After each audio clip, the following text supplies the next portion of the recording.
Karaikal port ద్వారా 8,400 metric టన్నులు తెచ్చుకున్నాం.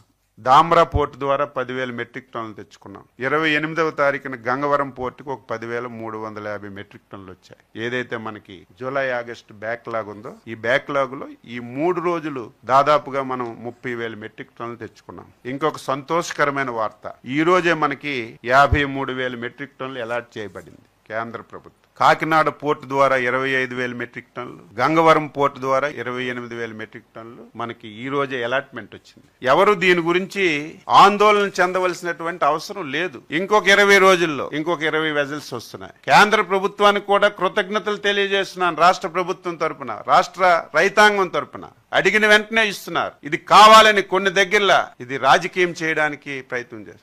మీరు సాక్షి పేపర్ చూడండి, తెల్లవారితే లైన్లో ఉన్నారంట. ఏమండి, మనం ఒక ఇంటికి భోజనాలకు వెళ్తే భోజనం పెడతా, బఫే భోజనం పెట్టేటప్పుడు అందరం ఒకసారి వెళ్తే భోజనం ఎవరికైనా దొరుకుతుంది, లైన్లో ఉండి తీసుకుంటాం.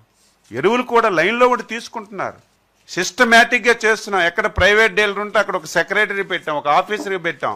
ఈ మధ్యన గందరగోళంగా ఏదో దారి మళ్ళీపోతుందంటే ఫస్ట్ టైం ఒక 2-3 రోజుల్లోనే విజిలెన్స్ దాడులు చేశాం. చూసారు లేదు, ఎన్నికి 65 కేసులు పెట్టాం. ఎక్కడ ఎవడున్నా, ఎంత పెద్దవాడున్నా, ముఖ్యమంత్రి గారు స్పష్టంగా ఒకటే చెప్పారు, ఒక్క బస్తా ఎక్కడికైనా సరే డైవర్ట్ అయినా, ఎంత పెద్దవాడైనా సీరియస్ గా తీసుకోమని, కేసులు పెట్టమని వారం రోజుల్లోనే కేసులు పెట్టాం. ఎవరైతే బఫర్ స్టాక్స్ పెట్టారో సీజ్ చేశాం.